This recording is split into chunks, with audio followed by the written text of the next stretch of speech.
Assalamualaikum warahmatullahi wabarakatuh. Waalaikumsalam warahmatullahi wabarakatuh. Tepangkeun nami abdi Adila Cipto ika 10 patilu.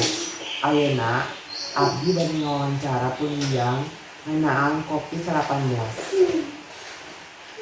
Mangga tepangkeun. Nami abdi Dini Ramdania, mamahna Adi Ramdan Sucipto. Naon padambalan ibu teh? Abdi dangat ieu ngawulang di Universitas Langgeng Buana di Fakultas Hukum janten dosen. Naon wae dampak kopi kana padambalan ibu teh? Dampak kopi teh seueur pisan. Kahiji mahasiswana janten berkurang, janten nyirangan sakelas, saterasna kuliah oge janten daring. Namina kuliah daring teu siga kuliah biasa, seueur anu teu tiasa di-share ka mahasiswa danget ieu. Nah, begitu dampakna mahasiswa teh seueur kirang pengetahuanana. Kumaha cara ibu kana padambalan ibu teh?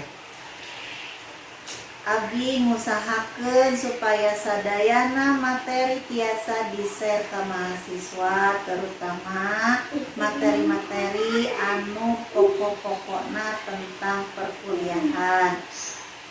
Sanajan kitu aya wae anu teu tiasa dilaksanakeun, nyaeta praktek-praktek otomatis engke bakal dilaksanakeun satosna kopi brengsek.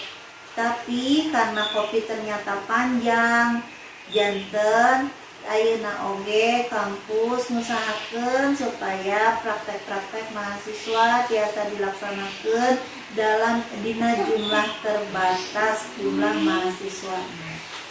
Kumaha pendapat ibu kana nu sok ngalanggar protokol kesehatan? Sok karareungeul abdi teh kana ngalanggar protokol kesehatan teh kunaon kumargi ayeuna Covid wae ento sataun langkung, kumaha engkena lamun terus-terusan ngalanggar protokol kesehatan.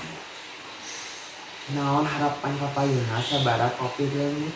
Harapan abdi kapayuna pami kopi terus teu aya nyaeta perekonomian sadayana masyarakat Indonesia tiasa balik deui ka keadaan semula, tiasa seueur deui anu janten masyarakat anu mampu teu siga ayeuna.